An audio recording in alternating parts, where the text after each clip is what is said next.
Leadership intelligence is self awareness at its best. It's us understanding how we lead, both our strengths, but also our opportunities and our blind spots as leaders, which we all have. And we're seeing leadership intelligence really show up as kind of the next level of emotional intelligence in truly creating conscious leaders and leaders that can navigate the current environment that we're in, that can help manage across generations and really understand and have empathy and get the best performance out of people. Some of the biggest gaps I'm seeing in my own leadership and that we're seeing in the leaders that we work with, one of the first things we're seeing is the avoidance of self awareness. And this is hard for a lot of us as leaders to talk about because we're in a personal development junkie world where we all want to say, yes, I want to learn and I want feedback and I want all these things, but it's often hard to get that feedback and actually do something with it. It's that idea of how do we go deeper in self awareness and how do we navigate that better? It's a huge part of our leadership intelligence. There's a big issue right now, and I suffer from this, is not having enough time for anything. I call it busy being the new stupid, is that it's almost a badge of honor in today's day and in our society to be busy. And if you're not busy, you must be lazy. But the problem with most leaders is busy creates apathy for action. It actually creates a lack of focus because we're focusing on things that are urgent, not necessarily things that are important.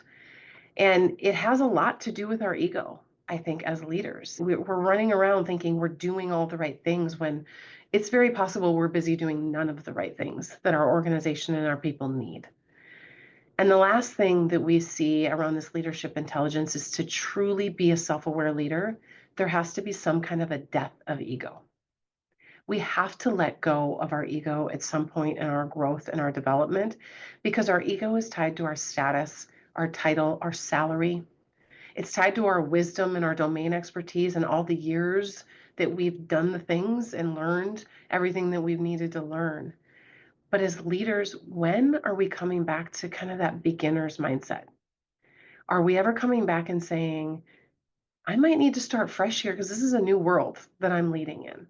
As an entrepreneur, I feel like I'm constantly in beginner's mindset because there's things in our business that I've never done before, constantly.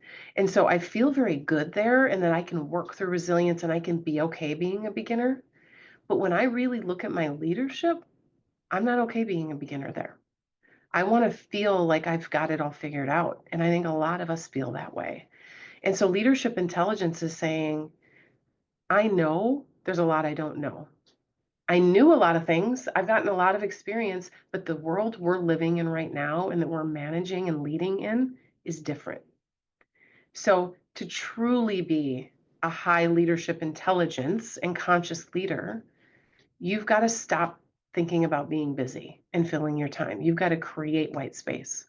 You've got to check your ego at the door when you show up at the office and think differently about your own leadership development and where that's going. You've got to get real and honest with self-awareness, comfortable with it, getting feedback, asking for feedback, and actually doing something with it. Because the next level of leadership and what our organizations are going to require from all of us is going to be a higher degree of leadership intelligence. So let's start thinking about how we can support each other in developing ourselves as leaders and developing a new level of intelligence. I think a great example that comes to mind for me is someone who has high degree of leadership intelligence, and this is from many years ago in my career, is having a boss that was constantly talking to me about my own development and where he saw my strengths helping him in the gaps that he had. And looking back on that, that was essentially him being a really intelligent and conscious leader because he was able to admit that he wasn't great at communication. And he was using me as one of his executive leaders to say, help me with this. He was at that beginner's mindset. And so when I look back over some of the best leaders that I've had in my career, they really were people that wanted to learn from me just as much as they wanted to teach me. And how often are we as leaders actually saying to our people, I want to learn what you have? I see this in my team, in the marketing expertise that we have on our team, or the operational expertise that I don't have. And for me to sit as the founder of a company in a room and say, I don't even know the right answer here. So I'm just going to let you guys decide what the right thing is. It's hard sometimes because I feel like I'm supposed to show up and have the answer for everyone. But leadership intelligence is not about having the answer. It's about surrounding yourself with the people who have strengths where you have gaps. And it's about being able to ask the right questions at the right time to help your people grow.